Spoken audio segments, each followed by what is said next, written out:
Can the Bengals right the ship in 2021 following 5 straight losing seasons?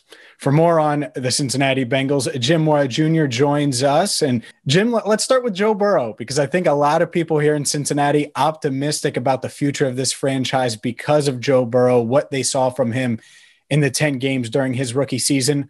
What did you see when you watched number 9 during his rookie campaign?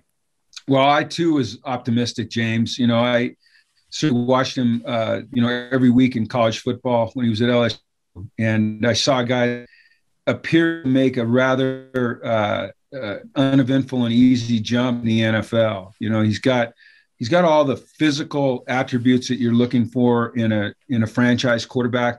But beyond that, I think he's got the emotional and mental attributes, the intangibles that you're looking for. I think he's a great leader.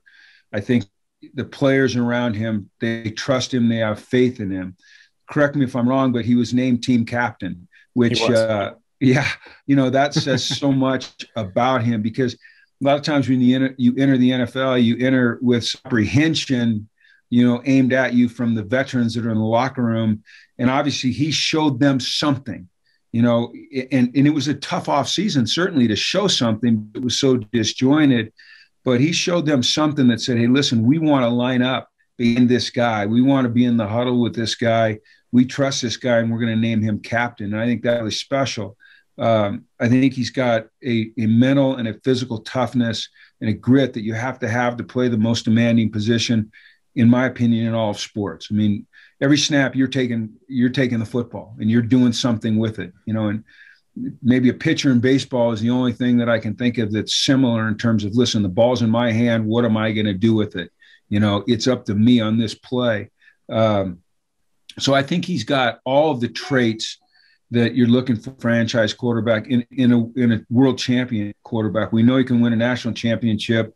I think he can win a world championship if he has the right team around him, if he has the right support, if he's at an organization to show a commitment to getting the players that they need to put in the huddle with him or to get the ball back for him on defense.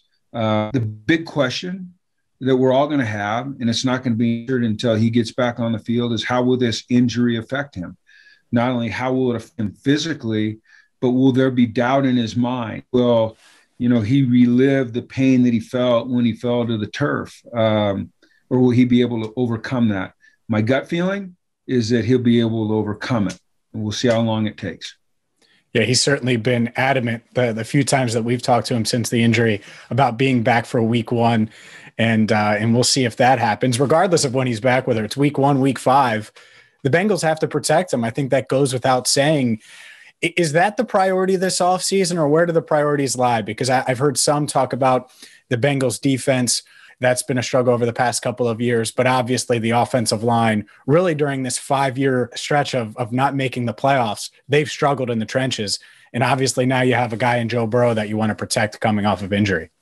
Well, I think it'd be a tragedy if they didn't put their resources into the offensive line. I understand guys that you can throw it to, that can catch plays with it, and you have to have a defense that can make stops. When you've got a guy like Joe Burrow, I think the first thing you do is build a great offensive line to protect him, and that was not a strength of the Cincinnati Bengals last year. They gave up 48 sacks. I think Joe was hit on 30 or maybe a little bit more than 30% of his dropbacks.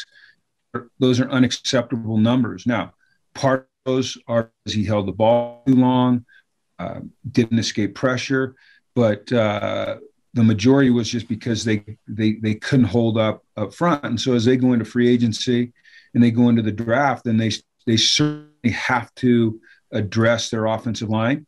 I'd like to see them continue to add threats down the field, whether it be at tight end. We're seeing so many dynamic tight ends coming out of college ball right now. And then the teams like the 49ers, and you watch teams like the Raiders, and you watch teams like the Kansas City Chiefs, they have these tremendous tight ends that can mismatches. And I was with Steve Young and Joe Montana and guys like that back in San Francisco. And you're probably a little bit younger, remember the name Brent Jones, but he was a great tight end. Different move with some of these guys. And Steve used to always say, late in it down, Brent's my best friend, because I find him. He's big. I know he's somewhere over the middle, and I know he's trustworthy with his hands. And so I think every quarterback needs that. But, they've got a lot of things that they've got to get done. And I'm confident that they'll do those things. I've seen a little bit of a transformation in the Cincinnati philosophy, a little bit aggressive than they used to be. They've always been a very patient organization. They have to realize that they've got a once in a lifetime shot here with Joe Burrow to do something special.